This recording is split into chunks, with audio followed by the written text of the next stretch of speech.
Banks are collapsing. Real estate market you predicted a year ago on this show is, really imploding faster. And you said the big thing would be commercial real estate. Now that's accelerating. They're openly announcing youth brigades, red and black uniforms. We're going to play some video of that. We found a new bill Burmis did earlier. He's going to be covering tonight, 9 to midnight, here on prisonplanet.tv. We're going to cover that with you, where they openly say again, national compulsory service. It's, even though you and I have predicted this is coming and many others have seen, the tyranny, it's still hard to believe it's actually manifesting. Gerald Celente. It is hard to believe it. It began really in full blast under Bush with his TARP programs and buying out, as we did with Bear Stearns. Was that $30 billion they guaranteed that sale to, I believe it was J.P. Morgan, the takeover of Fannie and Freddie, the mortgage companies, owning AIG, the world's largest insurance company, now Chrysler and GM. And as we know, the definition of the merger of corporate and state powers is called fascism, according to Mussolini, who knew a thing or two about it. And that's what we're seeing now, the first stages of what we're calling fascism light. And you're pointing it out very well with the uniforms, the compulsory service,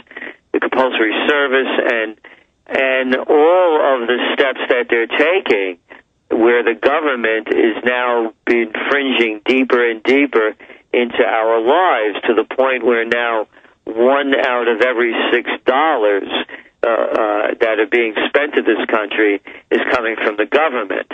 So it's a trend that happened really in a little over a year, where America went from the world's greatest entrepreneurial country, where no one was too big to save, or to fail, where now the rest of us are too small to save, and we're becoming servants of the major companies. Again, current events form future trends.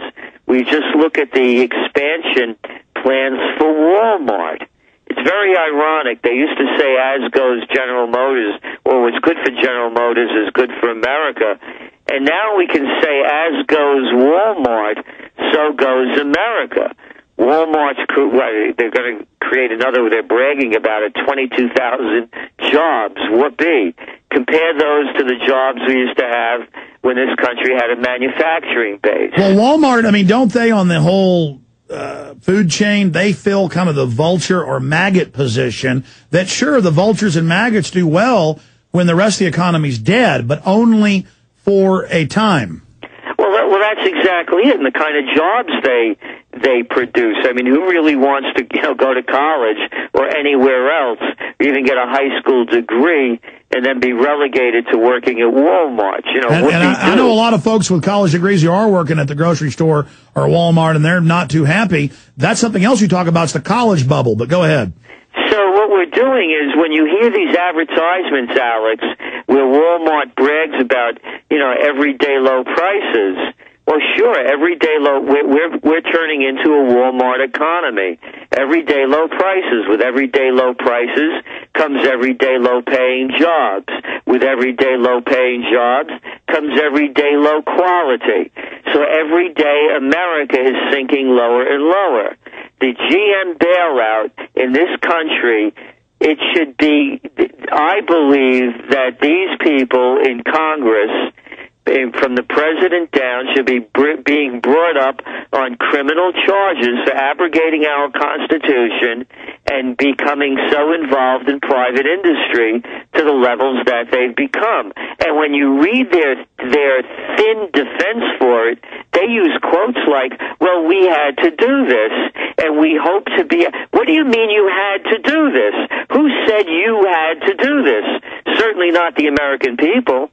Well, notice, Gerald Celente, that the more they do, the worse it gets for all of us, but the better for them. And this is my question for you, and then finish the point you were making, is that we have the IMF and World Bank bragging about imploding third world nations by design, buying off their governments, destroying confidence in the supposed recovery, then consolidating even more. the big government system, the big central banks offshore, George Soros saying he's having a great crisis, culmination of his life, they're bragging that they love it, everything's falling apart, because then they are flush with all the fiat currency and credit they create out of nothing. They get to buy up all the real assets. They get to pose as the saviors of the crisis they created. They're openly announcing a new Bank of the World will pay our carbon taxes to. They're telling us the new recovery is lower quality, less jobs, less freedom, less mobility. So they're advertising bondage and chains as the recovery. I mean, they know these people are crazy like a fox, or do you disagree? Well, to some extent, yes and no, in the sense that I think they're crazy like a fox in that the objective is to take control of our lives, and they're doing it in every way possible. And they use these crises, not that they're so much as manufactured, but they exploit them for everything that they're worth. And that, as Rahm Emanuel had noted, that, you never let a good crisis, be squandered. And that's what they're really doing as we see it. The second thing, Alex, is, in building on what you said, is one of our forecasts, as you know, we're calling for the bailout bubble. And just briefly, we had first the dot-com I got to bubble. stop you. You said that first, I remember, like a year ago or 9-10 months ago. Now they're calling it bailout bubble on the news without giving you credit. Sorry, go ahead. Well, that happens a lot, doesn't it? Yeah. So now the bailout, first that we had, well, not first, but the most recent was the dot-com bubble. The dot-com bubble burst, $5 trillion is lost in the markets. Rather than let their too-big-to-fail friends lose big money, they created the other bubble. They lowered interest rates to 46-year lows, flooded the marketplace with cheap money. Again, every time they do that, they devalue our standard of living. But they created the real estate bubble. Go out and borrow on your house. It's a piggy bank. You want to build that new addition, go on a vacation, buy a new car. It's cheap. Just go do it. They created the next bubble. That bubble burst. And, of course, they love to blame the little people, not talking about ever these leveraged buyout firms like Carlyle and Blackstone and Cerebus, on, who bought companies for virtually no money down worth tens of billions of dollars. That was where the real credit crisis happened, by the way. And by the way, before I forget, let me bring this up. I'm sure you've seen all the news where they do stress tests on healthy banks, and the government says, no, you haven't done well, so the bank plunges, and then the government basically hands it over to Carlyle. I mean, this is just piracy. Well, again, look who's involved with Carlyle. Look at the members of the Carlyle group. It's the Bush wing of the mafia. So as we look at the players, where the money goes, follow the money. So now we have the bailout bubble.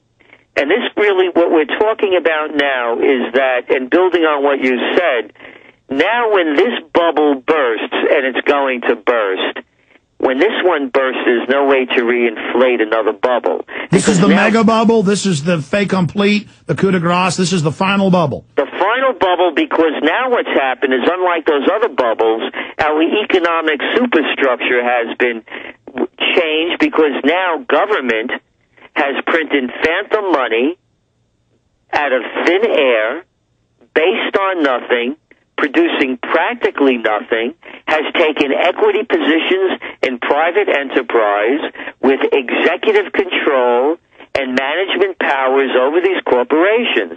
So now when this breaks, there's nothing left to refill it. And here's the next step. With each failure, they create an even bigger failure. We are concerned that after this bubble breaks, the next crisis they create will be taking us to war. They do it all the time. Stay there, Gerald Celente. Break that down when we get back. And by the way, what he's saying mirrors what Paul Watson wrote about 6 months ago.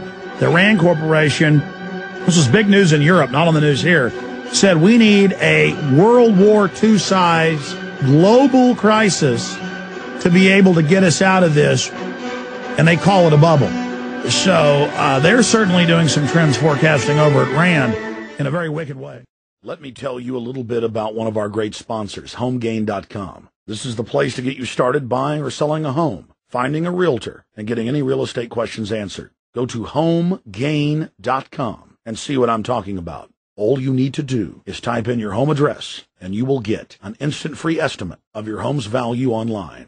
This is a great way to be able to monitor the value of your home. And again, it's absolutely free. There are tons of tools to help you.